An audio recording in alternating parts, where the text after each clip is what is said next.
Well, thank you very much for coming. As a start, can you first just say and spell your name, please? Lonni Tanner, Lonni Tanner, Tanner. Okay.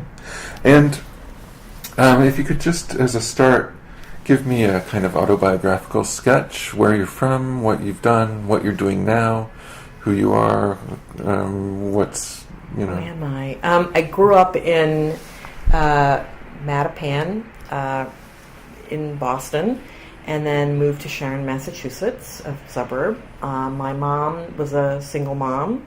My dad left when I was 3. I never met him. So my sister and I never met him.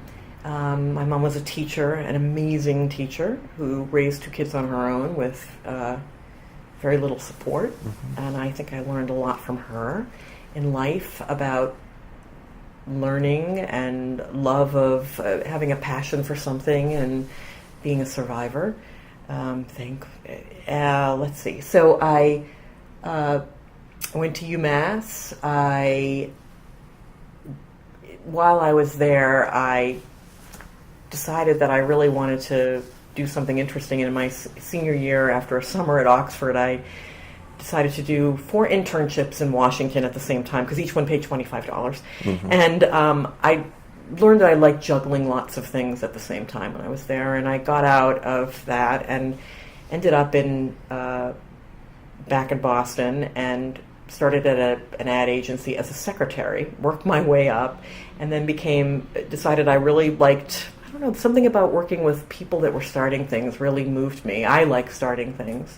And I went to a magazine that was starting up called Inc., I-N-C, and which went on to become the 4th largest business magazine in America. And I started as a peon and ended up as the PR manager less than 2 years out of college, and had the time of my life working with people trying to get something off the ground. Mm-hmm. Did it just happen that it was a business magazine, or was that something that was an interest to you? Very drawn to people who, a lot of entrepreneurs work with nothing.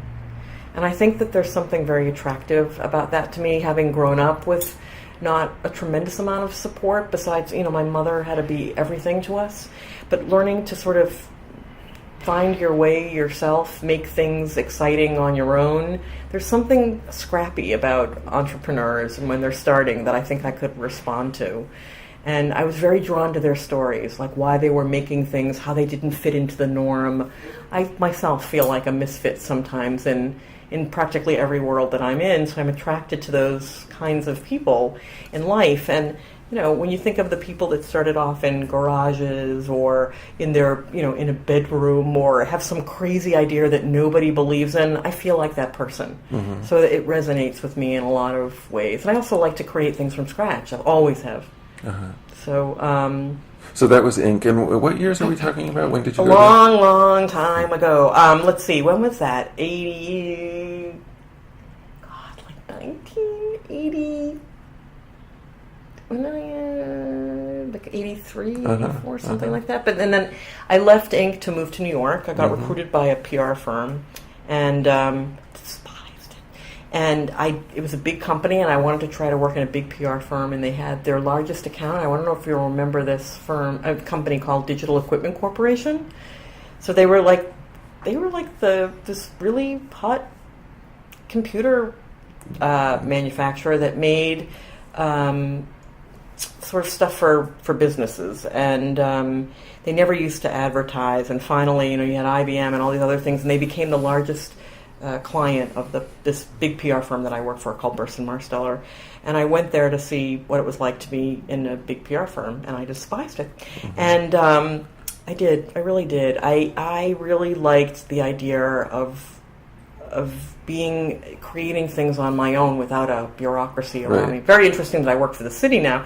But I have to say that working with the client, which was digital, but there were a lot of engineers who didn't know how to talk the talk of working in sort of PR or media, and it was very exciting working with them, because they themselves, it was sort of like it was no different than working with an entrepreneur in a way. Right. I mean, the guy that started Digital Equipment Corporation himself was an entrepreneur, but these guys were very new and rusty and didn't know how to talk to the press, and it was exhilarating working with them. Uh-huh. They were new to what they were doing. I mean, so So you liked them, but you didn't like the firm you were working for. I really didn't. Yeah. Was this a case of, so you kind of graduated through ink, you kind of graduated out of the thing that you loved? Am I following the story right here? I definitely, it's funny, like, you'd think that you can love many things, right? Like, so I wanted to try, while I was younger, different venues. And, one venue is sort of being a big fish in a smaller pond, which was being in a magazine, in a startup small magazine. Well, actually became a big magazine, but a magazine in Boston. And I always wanted to move to New York my whole life. Mm-hmm. And Burson Marsteller was in New York. Why New York? Why New York? My dad was from New York. I don't think that's why. I love huge cities. I came here during college, and I was like, this is incredible. The energy, everything going on, arts, film, music, that you could be alone and together is very exhilarating to me. I like that idea, because I think I'm both of those people that wants to be alone and together occasionally, but I like doing things by myself. I enjoy it, and this is a city where you can be anybody, and I like that idea too. So you can recreate yourself at any one given moment, on every different block, on any different street, in any different neighborhood. You can be somebody else. You can change your clothes here and go to another neighborhood and be somebody else. I mean, I love that. I love the food and the music and the drive and the craziness. And it was everything that Sharon, Massachusetts wasn't. So I liked it. It was a very hard transition for me. Wasn't as easy as I thought.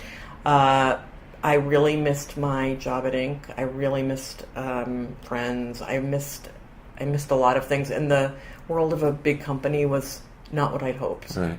And how long did you work for that firm? I stayed for a year, and I ended up going to Pete Marwick, which is now, I just lost the name of the firm, but I went to Pete Marwick and KPMG, Pete Marwick, and another firm where I didn't fit in. I didn't fit in any of these places, I think. That was part of the issue, is like, I'm not a fitter-inner. And What did you study when you were in college? English. Okay. And I like to sell things. It's funny, I thought I was going to end up as a newspaper reporter. I was positive I was going to end up, because I love understanding a problem. And I remember this guy, he was phenomenal. I wish I could remember his name. It was a teacher I had in a journalism class. And he said, "You are so in the wrong field. You need to be in PR. You want to tell stories. You don't want to tell the story that really is. You want to tell another story." And I'm like, I hate you for saying that, but you're right.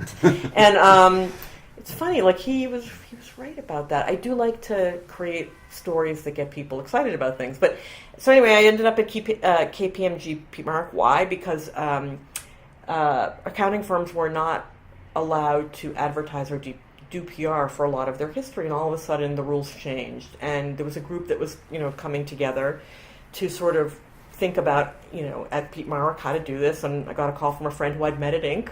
and said, "Do you want to come here?" And I went there, and to be honest, I hated it there too. I stayed for 4 years. Some great things came out of that place, though, meaning that even all the places I hated, when I look back, something good came out of it. As you can tell, I'm very honest about the way I feel about something. I'm not really shy, which will get me into trouble a lot, and still does. But I ended up at getting to go across the country with a lot of the clients. So I got to see cities I never would have been to see, met people I never would have met before. That was very exciting to me. I'd never been anywhere, so I think I was in every major city in the world between Burson Marsteller and KPMG, Pete Marwick. I got to travel a lot, and that was fun. It was interesting too. It was interesting, again, another launch in a way of. I worked with a lot of the consulting side of Pete Marwick, and they themselves had never worked much with the press or been out there. That was exciting. So you're launching people instead of products. Right. I stayed there for 4 years, and then I took Pete Marwick had a small business practice, and one of the guys that ran it said to me, "You know what? I'd like you to help my clients." And I said, okay, and I ended up launching my own business in PR and helping small business clients that were helped by Pete Marwick get off the ground. And it was actually kind of fun. And in the middle of doing it, my first year, friends of mine were launching something called City Year, which is an urban Peace Corps, and called me and said, would you come here and help us? And I'm like, absolutely not. And it was in Boston, and 2 Harvard Law grads. Actually, City Year's gone on to be very famous. How is it funded? Public and private. And it's in 17 different cities and across the world. And they take kids. You spend a year doing, community service, and you're paid a stipend, and then a scholarship. I'm not sure how they're doing it now, but a scholarship. And kids come from all different walks of life. You're 17 to 21 years old, and you dedicate a year of your life to doing something good in the city, which I think was a brilliant idea. I went to Boston to help them for a day and stayed for 4 years. I never came back. I mean, so I sort of gave up making money. I worked for like nothing. And what were you doing for them? I lived on their couch for a long time. I helped raise their initial funding. Never did it before, but again, the idea of starting something up was exciting. 2 amazing people. Alan Casey and Michael Brown had a brilliant idea, and it was really I was a pain in the ass to them, but it was Michael Brown, one of the founders I'd known since Camp Tevye. I went to camp for 11 years, and he was somebody I knew and loved, and he'd called for help, and I did, and that was kind of fun. So our first donor that I brought on was Timberland, and I outfitted all of the Corps members, and that particular funder went on to, give them millions of dollars. I mean, as an example. But I liked fundraising. I thought it was interesting. I thought it was getting something off the ground again was very compelling to me and very exciting. I won a Lyndhurst Prize for my work there, thanks to the 2 founders who really did their work to help get me that, to afford to live. Couldn't afford to live anymore. And I ended up coming back to New York shortly after that. And now we're in the late 90s? Yeah, we are. And I went and came to a place called New York Cares to turn around a program that wasn't doing as well as they'd hoped, but was trying, really chugging along. It's called New York Shares, and the idea was to redistribute used furniture and business equipment to 200 charities that the Robin Hood Foundation supported. So I came back to New York, and it just seems I did that, grew the place about 650% in 1 year, and I was really bored. The thought of taking in used furniture and equipment and hoping that somebody wanted old stuff just did not appeal to me, and it seemed like it's funny, it's come full turn in a weird way, but I thought we should go out and seek things that people really needed on a timely basis. And there was some article in the Times saying that city-run day camps were having a hard time getting funding to buy athletic equipment, and I was like, that is ridiculous. And I just went out and got it, donated $250,000 worth of stuff very rapidly, and got it for 10 city-run day camps. And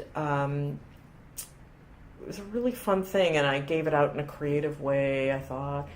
I did a one-day mini camp for 350 kids from those camps with Crunch, which is a gym, and we called it Camp Crunch, and the kids got to take classes with Palabolis and Wilson.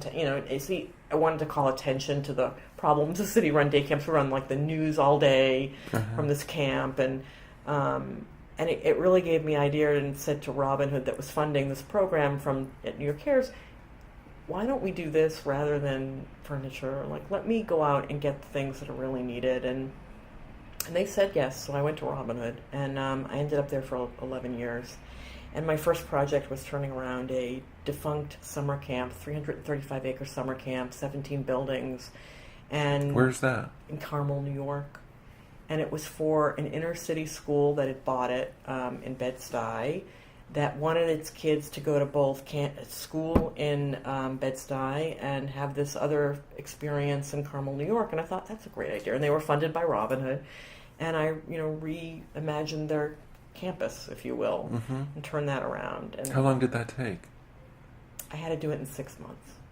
$1.9 million in donations. It was really fun. You were raising the money and doing and somehow I did it all in overseeing the work. I do it all in donations of product and services. Okay. So we decided to focus on their dining hall, which seats 400, and I redid everything. And it's very funny. The architect that did my first project just redid the probation centers for me at the city. So it's like another thing that's happened. But I also got a lot of press for the project. Mm-hmm. Like I like to use the media as a way to call attention to everyday social problems, Mm-hmm. and I know that the visual is also a very strong and potent way of making people see things. So all of a sudden, design started to play a role that it hadn't played for. Like I started to see things differently, and that it was great. To get things, but to really get people to pay attention, this visual thing was becoming, oh my God, like this, you could really see it and feel it, and people that were uncomfortable maybe with social problems could see them in new ways because you were giving them a box that they too were comfortable with to look at it. It's almost like a giant telescope in a way, like you're far away from the problem but close to the problem in some way. Like I feel like design allows you to do that. To bring it into focus. Yeah, I really do. And that was one project I did, and I did so many projects. Like I furnished housing projects that for teens aging out of foster care, and came up with a new way of doing that too. I got everything donated for that, and decided to do it by having volunteers furnish the rooms. So like I would have everything out and volunteers would come, they would set up the rooms, they had to bring a housewarming gift, they got to meet the kid that lived in the room, and I got everything donated from Ralph Lauren blankets to sheets and towels and alarm clocks and cookbooks and pots, and I mean everything was gorgeous. Gorgeous. Jonathan Adler doing pillow, I mean like you name it, it was beautiful. But the idea of the volunteers coming and setting up that room so that young person walked in to see this home, it was I found it a very moving experience. Like I like to create experiences. Yeah. And where did that idea come from? My brain. Mm-hmm. Just based on... that's my thing, is like always thinking of, I mean, I live in another world. I mean, like I don't know, I just see things that aren't there. And that's what like gives me the greatest joy in the world, is being able to come up with an idea that nobody else sees. Mm-hmm. It's and then helping them see it. Yeah, exactly. It's one of my projects that I'm most proud of at Robin Hood was something called the Library Initiative, which is I looked at more than 250 elementary schools in New York City to see the state that they were in, and it was pretty depressing at the time. We had a new chancellor coming in, we had a mayor that was sort of warring with the chancellor, and this reading scores had plummeted. It was very bad, and I kept thinking, is there one place in a school that people use? It's used by 100% of the population, and the only ones that are available to you in that kind of a thing are the cafeteria, the bathrooms, or the library. Mm-hmm. And libraries really weren't doing so well at that time. Like the idea of a library was, red, yellow, and blue, and a little carpet on the thing, and you call it a library. Well, nothing was happening in them. Mm-hmm. As I saw when I walk through schools, and I'm like, what is this? And it's like the library. Well, they had taken like the worst teacher from the school, and they were sitting in the library and doing absolutely nothing, and there were no books on the shelves. There was a sign over the door so they could get state funding for books, and I thought, why don't we re-energize this and use this as a way to sort of reinvigorate schools that were not doing well? Mm-hmm. And we ended up doing, 60 libraries were a result of that project. 31 designers donated their time.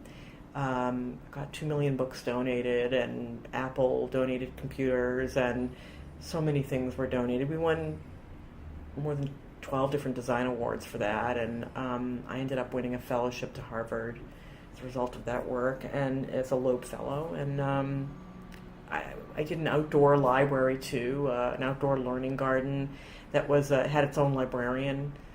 15,000 square foot blacktop of a school turned into like a slice of Central Park, where kids went outside to learn, and those are the kinds of things I like to do. We did a reading camp called Camp Book a Week. that were struggling third graders. Spent the summer in the library with counselors, actually reading counselors, learning to read better, and they did very well in this program. But I was creating the programs because I saw an absence or a void or a gap or something in between the nooks and crannies. It's funny, I just went to an exhibit at Museum of the City of New York, and it was about the grid of New York, and it was about people creating spaces in between. Like, what do you do when you're running out of space, right? Mm-hmm. So you have to create spaces in between the spaces, right? I feel like that's what I'm always doing, is carving some space in between a space that doesn't exist, or does exist, or, trying to find some other new space to make something new happen, where you didn't think it was there before. Right. So all these things you've just described, this is all under the aegis of... That was Robin Hood. Robin Hood. So, and which you left when? In 1990... No, 2003 or 2004, I think it was. So if in 2003, if somebody asked you what it is that you do, I mean, how... Because, I mean... It's interesting to me because you can see the through line. I can really see the continuities in what you've described, and yet, on the other hand... You can't. It's not at all obvious. It's not. And, I think that's been my biggest problem in life, in a weird way, is that I haven't... It's very hard to find a place for me. I don't almost know how to describe what I do. I mean, I think of myself as a creative strategist, or at the City of New York, I call myself Chief Change Officer. But I see things through a different lens, and I don't know what there isn't a job description for that, which makes me very hard to hire. But there's a need for that. There is, but by whom? Well, so where did you go after after Robin Hood, I ended up going to Harvard on a fellowship, Loeb Fellowship in the Graduate School of Design. I'm not a designer. But I obviously use design as a vehicle to get people to pay attention to social problems. And the year I was supposed to be going, my mother had a year to live. She was diagnosed with fourth-stage lung cancer.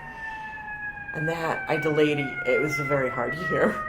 And actually school after that, it seemed like a very good thing to do, to go to Harvard to sort of rejuvenate. And it was a mid-career program. They give you an apartment, and you get to take classes at any of the schools for free. It was an amazing year. I went to Japan. We went to China. It was very exciting. And I came back, and I didn't end up in the right place again. I ended up at a foundation, with a family foundation, with a guy running it, and I was managing director of a foundation that was meant to sort of turn around a poor area in New York, and didn't work well. It was a bad time in the economy. The whole thing was just not good. Mm-hmm. And I left there very unhappy. I'm always unhappy, though. I'm Jewish. So it's... I honestly, I don't know that if I could create if I were happy, and I'm not really sure what that state of happy is, and I'm not sure why every book is coming out on being happy, because I am better maybe at being miserable, and if we set the bar miserable, more people would be happy. Don't you think? But you know what I mean? It just sort of we've got some... I don't know who decided happy is the state to be. That's what we should be going for. Well, I think we've screwed everybody over by saying that, because nobody can achieve it. I mean, very few... It's like the 1% can achieve that state, and the other 99% of us look like fools. So, I ended up doing some consulting work, and... it wasn't the right thing, although I ended up sort of liking the idea of being alone on my couch and working for some nonprofits. The hard thing for me about being a consultant at all is that oftentimes you're asked to solve problems that aren't the right problems to be solved. Mm-hmm. And, what I've learned in life is to ask first, what does success look like? And oftentimes, when you work with nonprofits or even companies, the answer is a tactic. We need chairs, we need desks, but that's a tactic. It's, you want to... Those are instruments. They really are. That's a very good way of saying it. Is that what you're saying? Yeah, they really are. They are instruments. They're not an end result. They're not, I want kids to get out of poverty. is a goal. And I don't think the chair and the desk and those are easy things to hold on to, and they sound easier to get. Maybe that's why people cling to them. But asking what success looks like should make you look at the problem very differently. And I ended up going to the city because the gentleman that runs, the commissioner for the Department of Design and Construction, is someone I've known since my time at Robin Hood. And he said, why don't you come here? And we have this idea to spruce up city properties. And I was like, I don't really want to spruce up anything. I don't like that. I mean, it's too small an idea. Like I said, let's change it around and let's call it sea change. Because what we really want is a sea change, right? By using change. Mm-hmm. I don't want things to just be pretty. I want them to have a reason to be, if we're going to spend money doing things, there should be a good outcome that either changes the way you think about something, the way the city spends money, or what we spend money on, the way it affects our customers, which are New Yorkers, the way it affects the morale of staff, and so forth. So we envisioned a bigger project, which is what I do now, which is sort of looking at how to transform the places where the public go for, actually the most vulnerable public go for critical services. Mm-hmm. And what department are you in? The Department of Design and Construction. Okay. But it is a mayoral initiative that I run called Sea Change NYC, and I'm Chief Change Officer at the Department of Design and Construction. And, I look at everything from senior centers to probation centers to food stamp centers. In fact, I just came back from a shelter today and working with the Department of Homeless Services. And, you just sit with people for hundreds of hours, and I sit for hundreds of hours to sort of figure out what is the problem. Because oftentimes people, even whether it's at an agency or the nonprofit that is getting the money from the agency to run the service, can't see the problem. Mm-hmm. Or if they can, they're focused on their main line of business, and it's not their job necessarily to sort of look at that problem from so many. They don't have the freedom nor the time to look at that problem from like 900 different views and say, well, what if, or what if, or what if? And I'm all about what if. So today's crazy, day is, you sit with the staff and they start telling you about it, and you're espousing sort of crazy ideas like, one of the big things is helping people move from shelter to first apartment.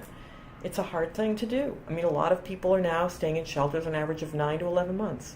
How do you, some people have been in the system forever. How do you make that transition more palatable? How do you help them? And it's a very difficult question to answer, and I'm not sure that there is any one solution, and every family is different. But we're going to try some baby steps, and one of them is that they were saying to me that families, don't feel positive. There's something about how do you make people feel positive. It's a very hard thing. Mm-hmm. I mean, I can feel positive 1 minute and the negative in 2 seconds later. I do one accomplishing, like getting something done.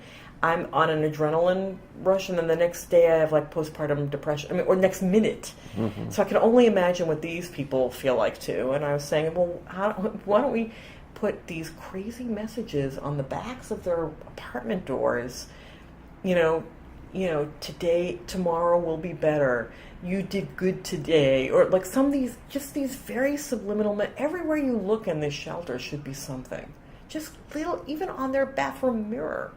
Any little spark, that I find words and things can change it. We're going to end up doing a focus group with people, but, that was like a crazy idea. The other one was like, maybe we give people, the minute they come in, a sort of like a uniform to do jobs, because they don't have the right clothes. So they go to these places where they get someone else's old clothes. They certainly don't fit them. Mm-hmm. Don't look great on them. Maybe we have to come up with this package of 5 easy pieces, if you will, that they get so that they feel good about going to jobs. And so it's trying to pinpoint some of these. I know one of the other things is there are some points where they probably feel like they're going to fail. That you get first and last month when you move out. So I bet after that first month, there's a critical point where you're a drop. Maybe we need a support network where they have somebody like me. I'm putting together this program where maybe somebody's calling you to get up in the morning, and somebody's calling you at the end of the day, and maybe somebody's giving you a housewarming gift when you move in, and a plant, and some support networks that you're. Mm-hmm. Maybe we have to tie them to like volunteers that are going to do that thing from afar, but are checking on you. So that's how I spent my afternoon, was thinking about these kinds of ideas. Is there support for that kind of thinking in the city structures? So you're like. No, I feel like an alien. So that's why you're the chief training officer. Yeah. You have to change. I have to change myself. Change everyone around you before you can. It's hard because like they are set up to do what they do, and that's hard enough. And I am an alien in a system that isn't set up for an alien. It's sort of like if you had a spaceship that landed in the middle of New York, and I'm not sure quite. I know we have emergency plans. I'm not sure we'd know what to do. Or maybe there is somebody planning for that, knowing Mayor Bloomberg, who has creative ideas for everything. But I find that I've been dropped into a system that hasn't really hasn't taken the time to really figure out how to fit me in.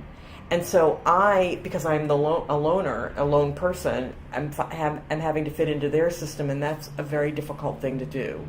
If it were me, if you really want creative people to come to the city, you would not put us. You would let us design our own workspaces, or let us work the way we work best.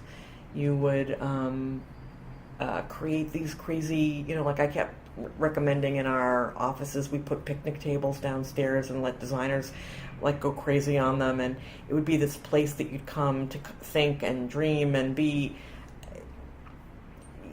It's hard, I want that. I would love other people from my agency to come together in different ways, and I think when you change the space of the way they come together, you change their thinking. But that's not going to come to be, I don't think. So I look at my canvas as the agencies that I go out, or the nonprofits I go meet as a result of those agencies. But it would be nice. I think more creative people would. So you've been with the city for how long now? About a year, almost 2 years. 2 years. Can you just talk a little? Because I know that just in the course of a day, you're all over the city. You're in all 5 boroughs. You're everywhere. Can you just talk about your sense of the city right now? What happens? Sad. I think the economy has had a tremendous impact on programs that we're doing. I've seen a lot of cuts. I've been trying to use design as a stand-in or fill-in for the lack of staff. So, designing something like shadows running against a blank wall at different speeds so that seniors can have a buddy to run with, because there's no staff, or you can't depend on volunteers. I feel like we're all, trying to figure out ways to be more innovative when it's less money, very difficult to do. Also, city funding comes with tremendous amounts of strings, which is very difficult for a creative person who just wants to respond and create. You can't. The strings being what? Like the capital money, expense money, all of the ways the money comes out of the city is rather complicated. A creative person needs the freedom to sort of make when they feel it. If you said to a painter, go paint at 9, 11:15, and 4:45, that would not work. I feel like that in some ways because of the way the money works to fund programming or programs that I would come up with. It's not, and I can't always. I come up with ideas when I feel them, and sometimes in a city that's. I think that it's depressing a little bit. I feel very depressed in the economy, and this economy is taking a mega toll on myself too. So, I think that I feel that. I feel the cuts. I feel the changes. I feel it from staff people that are doing the best they can with limited resources. It's hard out there. Yeah. It's hard, and the city is asking for more with less, and that's hard on people. You can feel that. So that's what I feel more than anything. Like that's what I live with. I come home to it. I think about it 24 hours a day. I think about how to get around the system. I think about not fitting into the system, and it's what I used to be very excited about was being in the city, and now the city has made me sad about the city. Working in the city has actually made me sad. So I'm probably not the perfect candidate for city work, though I should be, actually. I mean, I feel like I should be the kind of person they need when all the chips are down. But there's not, I don't think that, I don't know how you create that kind of a place for creatives inside. It's not there. It's just not there. You'd have to find different kinds of monies to allow people. I want to create when I want to create. I don't want to do it on a time thing, on a schedule. And most creative people are like that, you know. You don't know when the next great idea is going to come, and when you have it, you want to be able to act on it. And the way cities are set up sometimes, that it can take 5 years for an idea. I would be in my grave, because it'd make me so depressed to wait that long. I like to act very quickly. So I want to love my city again, and I don't know how to do that. And the only way I know how to do it is by coming up with creative ideas that help people in the city feel better about their lives. You know, maybe. How much contact do you get to have with the people whose lives you're actually trying to? All the time. Oh, that's how you spend most of your days that way? Yes, I do. Oh, that's. It's very exciting. I mean, part of the ideas one of the ideas that came out of talking to the people that we're trying to help. So I spend hundreds of hours in centers, and in the probation centers, a lot of people were telling me that they would after they graduate from these skills training programs, there's no jobs. I mean, that's another thing. It's like, I'm going to help people who can't get jobs and are supposed to get out of shelter, and it's just such a catch. Is there any movement at all in the 2 years that you've been in the city? Like, do you see, have we hit bottom and we're bouncing, or is it just stasis? You know what's so hard for me is, like, I'm always stupidly have put myself with the people that are in the worst place. I've chosen that. So all I see is the bottom. And they're in the bottom will always be there. Right, so. and it's perfect for me because I'm a glass half empty kind of person anyway. So I'm always with those people feeling their pain, and I don't know the other half that well. It's actually really weird to be amongst friends when, you know, we're eating well or doing something, and all I got in the back of my mind is sort of, how do I solve a problem of a customer, if you will, that I met earlier in the day who, you know, just graduated from an anger management class, had difficulty with, you know, his girlfriend, doesn't see his child often, can't really read well. You know, what do you do to help him? He only wants to work with his hands. He can't find a job. You know, I take that with me wherever it's on my. It's in something, an invisible thing over my head 24 hours a day. And that leads to solving problems. Like, that's why I'm trying to do this furniture factory right now. Yeah, say more about that. What are you doing? So I went to a lot of the places that I went to look at, you know, the furniture's sad. I mean, there's no money for new furniture. And you have poor people who are already struggling in places that are, you know, not appealing. And I saw an opportunity because a lot of people were telling me they wanted to work with their hands. They were not comfortable in desk jobs, and they had trouble with authority, and they like to make things. And I thought, oh my God. You know, and actually one probationer said to me, my brother's in trouble too. I wish I could do something to help him. And out of nowhere, I just thought, well, what if we made like a desk for your brother? He's like, what do you mean? I said, well, you know, you're telling me he has trouble in school. He's on probation too. I was like, what if he had something that was his and constantly sort of sent a message, study? You know, I said, what if we gave him his own desk and it's his, just his, made for him. You sign it, you make it, you help me. And he was like, oh my God, can I do that?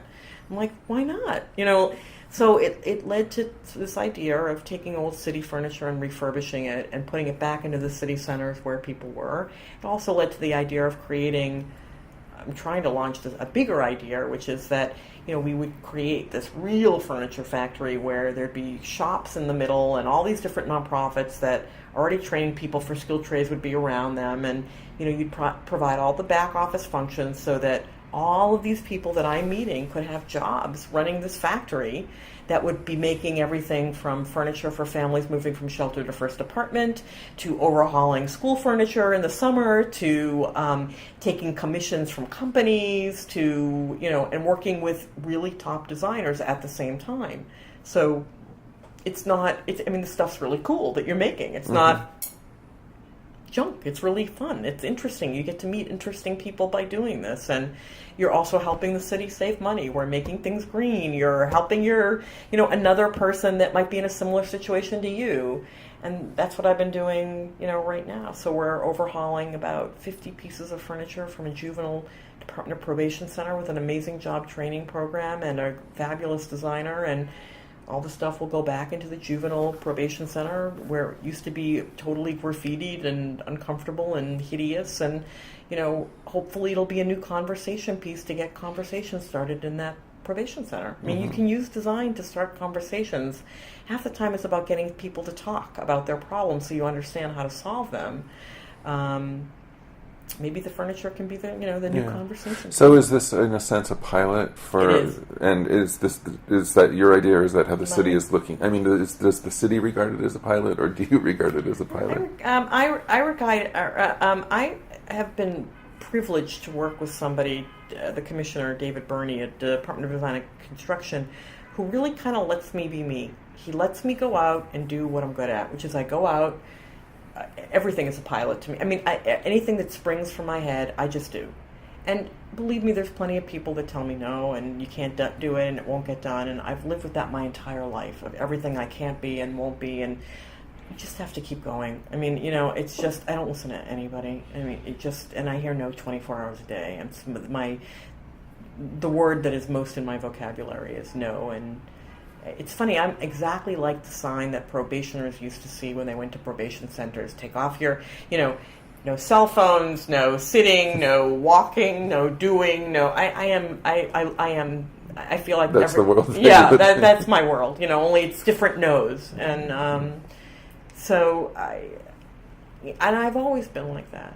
Just kind of hearing the no's. It's funny, I'm the most unoptimistic human being you'll ever meet in your life, but yet I'm the most optimistic person you'll ever meet in your life. I can see both. Yeah. I mean, I'm open in a closed way, as my friend and former colleague or would say. Closed in an open way. I would say that that's true, yes. Well, so this furniture project is it's fascinating and so dimensional, and you can... I wish I could see pictures. I have beautiful pictures. Well, maybe you'll send them to me. But one can see that as addressing so many different problems at once in a really brilliant way. Do you have confidence that this is something that can be developed and carried forward on a larger scale? I have no confidence and all the confidence in the world at the same time. I live in two extremes of the planet. I never live in the middle. Mm-hmm. So it's either going to happen or it isn't. It's either the best thing. Yeah. Like it's not. I'm not. There's nothing gray about me. I don't know if there is the will, but I have the will. I'd love to build the. It was funny. I left a message for the guy from Brooklyn Navy Yard saying, "Give me some land," because they don't have any more, and they're sold out of space. And I kept thinking initially that this would be a good place to do this. I don't think it is the right place anymore, but I wanted to build our own factory. I saw this great thing on a design blog where some, monk's temple was built out of old beer cans and bottles, and I kept thinking, let's build our own factory out of old, like take the worst and outsider art. Yeah, kind of. I'm serious. And that way, I'd have all these job training programs, work with cool designers, and we'd make our own factory. And boy, wouldn't that be fun? And you can always see it. I can see it, but the question is, there's a lot of people that can't. And what you really need is the foundations to sort of ante up the most staid foundations. It would be great if they could ante up, but I don't think that they don't. It's sometimes it's hard getting people to see things until you make it. Right. So you got to make it whether or not they believe in it or not. And then maybe they'll come on board if you're lucky. And maybe they won't. It's sort of the library started like that too. Nobody believed in that project, and it's very hard for a creative person to operate in that kind of an environment where everybody thinks you're going to fail, but can also lead you to create too. Like I remember Dick Robinson, the chairman of Scholastic, said to me, "I'll give you the 1,000,000 books because you'll never get this off the ground." And I was like, "Oh, it's perfect," and we did. So I like that. I like being challenged in that way, but I am honestly I feel like the only person that's challenging me is me. No, in fact, nobody at the city. If I did one project, it's so hard there. That would be success for me. There's nothing. One project is no success. It's utter failure. It has to be. It has to be huge. So I mean, like I've got to do 20 centers or 300 centers, and they're like, if you get one done in 1 year, you'll be lucky. And I'm like, oh my God. So like. That's hard too. Like I would love people to cheer me on a little bit. It would feel a little better, I think. It's nice to have a cheering squad where you work. I think that I wish cities had better management tools. I wish cities knew how to use creative people more. I mean, my whole job has been spent trying to get creative types to work with the city, to whether it's to overhaul furniture or overhaul senior centers or rethink like a reading program, whatever it is, and to have them all signed on to do work and then not have the work to give them it's hard. Yeah. So, I feel like I've been handed a role but not handed a role, and, have gone out and tried to make the most of it that I can.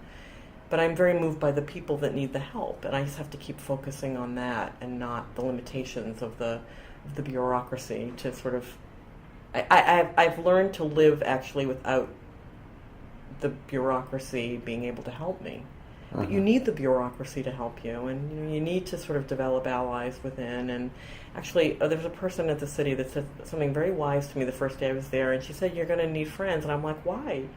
And she's right. You can't move a bureaucracy by yourself. I prefer to be in a more nimble place, actually. I mean, I think I'm better in a more nimble environment. What's a shame about that is that the very people that I work with, I think, are the people that actually... city people have been there, a lot of them have been there a long time. And I think... you lose yourself in that, and it's nice to be able to have an outsider, I think, come in and challenge you, but you have to want to be challenged too.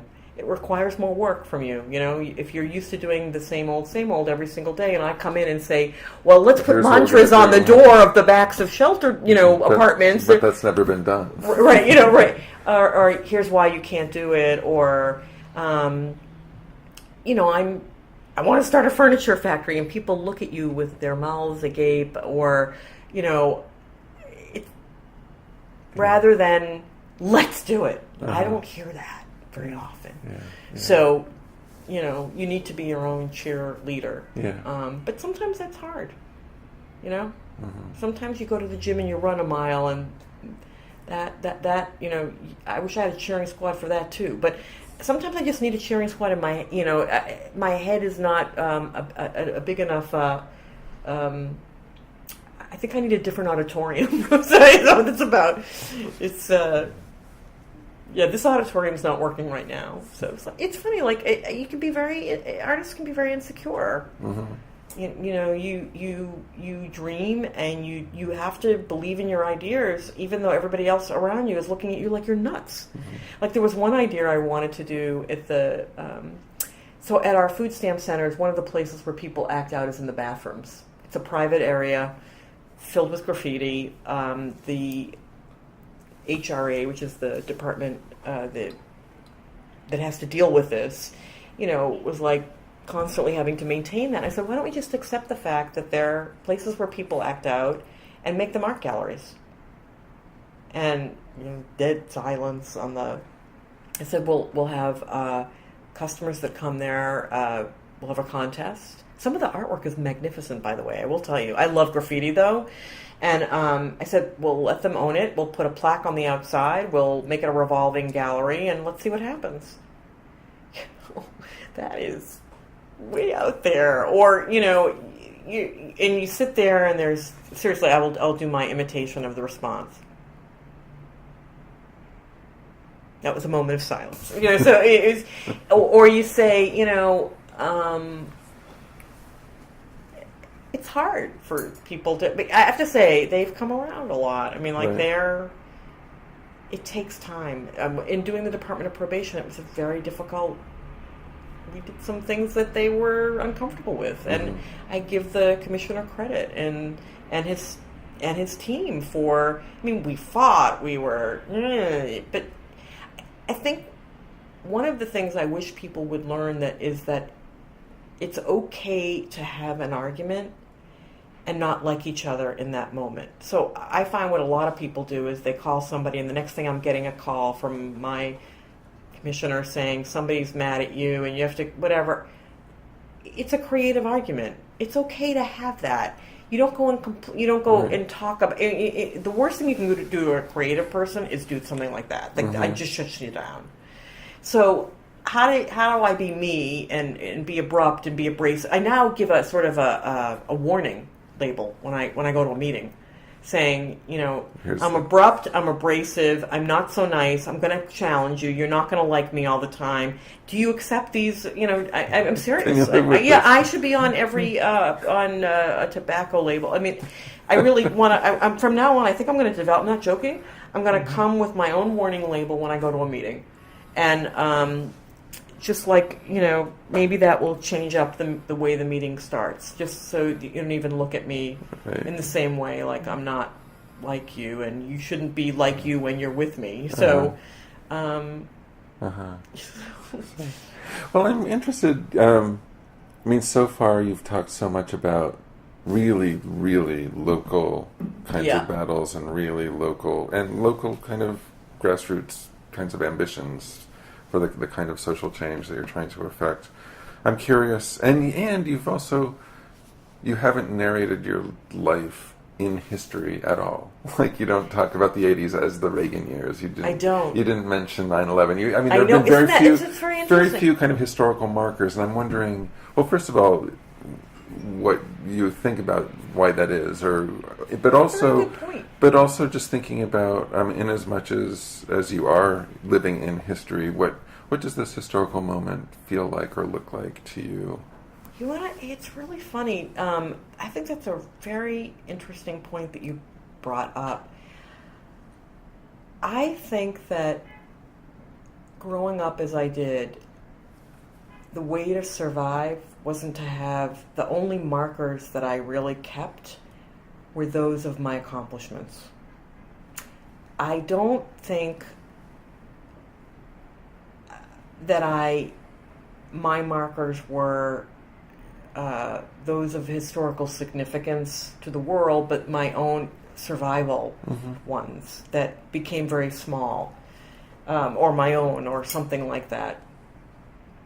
And I think it's probably true that I've lived like that in this put this sort of fishbowl or in a bubble in a way to sort of narrow my brain and not get caught up in. I don't know. It's a very sort of interesting question.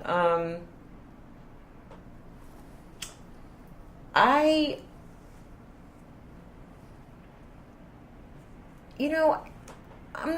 won't tell you that I'm the happiest human being in the world. I'm not. And I think my way of dealing with my sort of depressive state is by not focusing so much on, I live in a very internal world. It's funny, 9/11, all of these things are huge and looming. I worked on, some efforts around Katrina. We were in the, across the street when our building was across the street when the two planes came into the World Trade Center. And yet you're right, I don't mention them, and I don't really know why. And it's funny, when I went to Harvard on this fellowship, everybody's first question to me was, what was it like being a New Yorker during that time? I just like, I don't know. And I think that's weird. I remember we moved our offices and we ended up at News Corps where they found anthrax, and then we had to move again. And, I don't know. It's funny. I don't, that is almost a haze to me in a strange way. And I don't know why. I really don't. I haven't really thought about it, but it's a very good question. What about the Obama election? Was that something that had any particular meaning to you? Or? Yes, it did, actually. That I was so excited about that. I'm very dispirited right now about it. I think I probably, like my father, wanted him to be something that he can't deliver on. And he's much more of a conciliator, a person who wants people to come around and be part of what he's doing. I wanted him to be more of a maverick, but I'm more of a maverick, so maybe I wanted that. Maybe I just think he's in a very difficult position. But the outcome has made me very sad. I've wanted much more. I expected much more. And I think that that too has taken. I think that has taken a real toll on, believe it or not, on my being.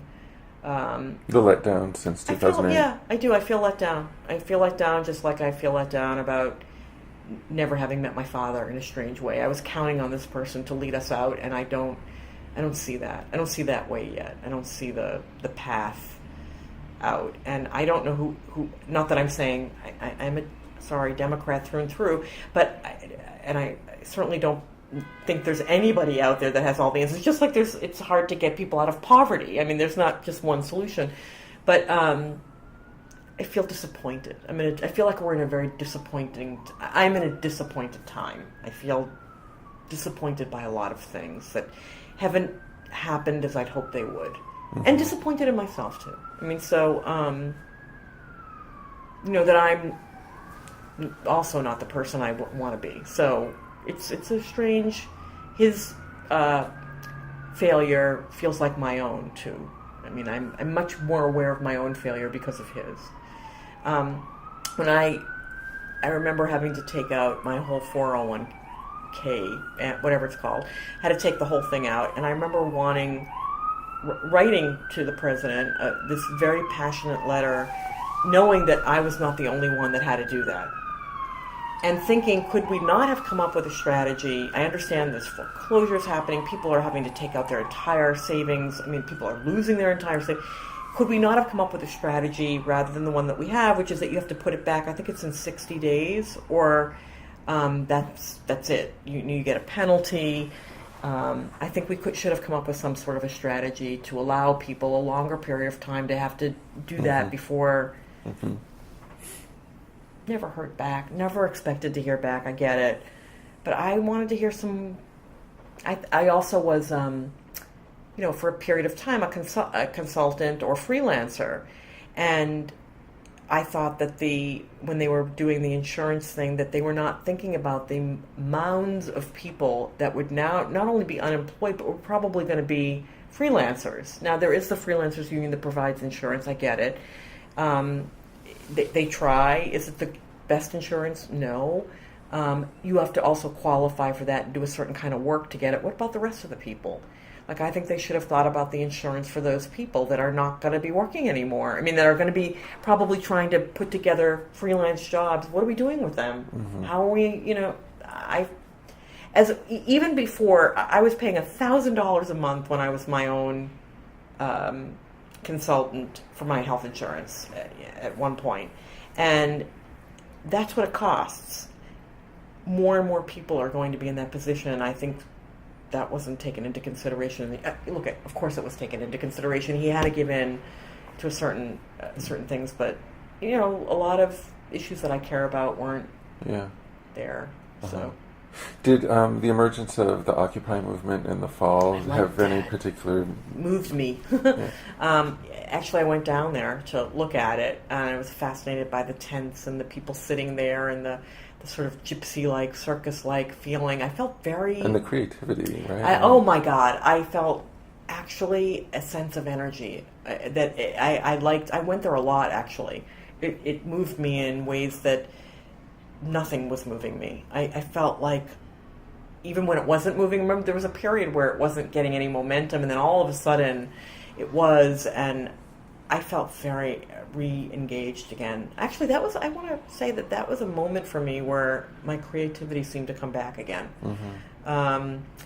What's your expectation for them? I mean, do you think that, I mean, they're kind of, it's a bit of a lull, but there's talk of there being a kind of spring resurgence. Do you have hope for that? Or I have another thing that really bothered me, which was the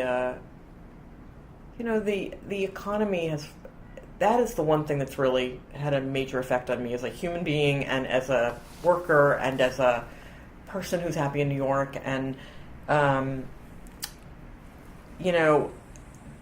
it's made me very aware of what I don't have and more aware of that than what I do. Whatever's going on is making me focus on what I don't have. If one more person tells me, well, be happy with your health, I'm going to kill them. That's what the Occupy movement has, I'm hoping, will make people do. The lull isn't good. Right. You need a continuum, I find, in things. But maybe, nobody expected them to come from behind and surge either. So maybe there'll be another moment in time. I don't think that kind of energy just dissipates, do you? I don't. I think the Madoff thing was an eye-opener. I think the downfall of Lehman Brothers and so forth, another eye-opener. I mean, there were eye-opener. It's funny, that's had more of an impact on me for some, I'm embarrassed to say this, than 9/11. I mean, I don't know why, I don't know if I'm just keeping myself away from the 9/11 thing, or it's too hard for me to handle being close to it, but yet the economy, because it's had a dramatic effect on my and I'm embarrassed by this, that it's personal, but it's the thing that resonates with me. I can't, I think about it 24 hours a day because I think about how am I going to pay my rent. I think about, as a city worker, I haven't had a raise in 2 years. I mean, I get scared. It makes me scared. I'm scared actually about 9/11, maybe so scared that I can't focus on it. The idea that, we may be attacked again lives in my brain 24 hours a day. And in fact, I think about that probably all the time. When I'm on a train, when I'm in a bad neighborhood, but I think about terror in bad neighborhoods for other reasons too. Mm-hmm. So, it's scary, and I think I need to keep it away from me. I don't know why that's just too big a scare. Mm-hmm. For a while after 9/11, I did think about, I was afraid to be on a train, or subway. I was afraid to be on a plane. I was afraid. I think that's still there for a lot of people. I think everybody's waiting, or I am waiting for what's going to happen. Where will it happen? When will it happen? Will it be someplace I expect? I mean, I'm constantly a questioner of things, so I'm, sometimes I hear a siren and I freak out, or I see lights spanning a city, skyline, and I get scared, and I feel like that with the economy in the same way, but there's no sirens. They're not that dissimilar, and they're both pretty loud. Mm-hmm. And whether the Occupy movement is the thing that moves the dial, I don't know, but it's loud. It's as loud for me as 9/11 was, mm-hmm. or again, there's an auditorium that's in my head that's listening. So, and they're not clapping, I'll tell you that. They're scared out of are they going to find the exit? So,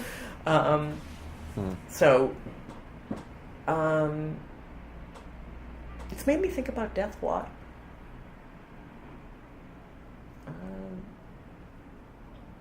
I have to say that we are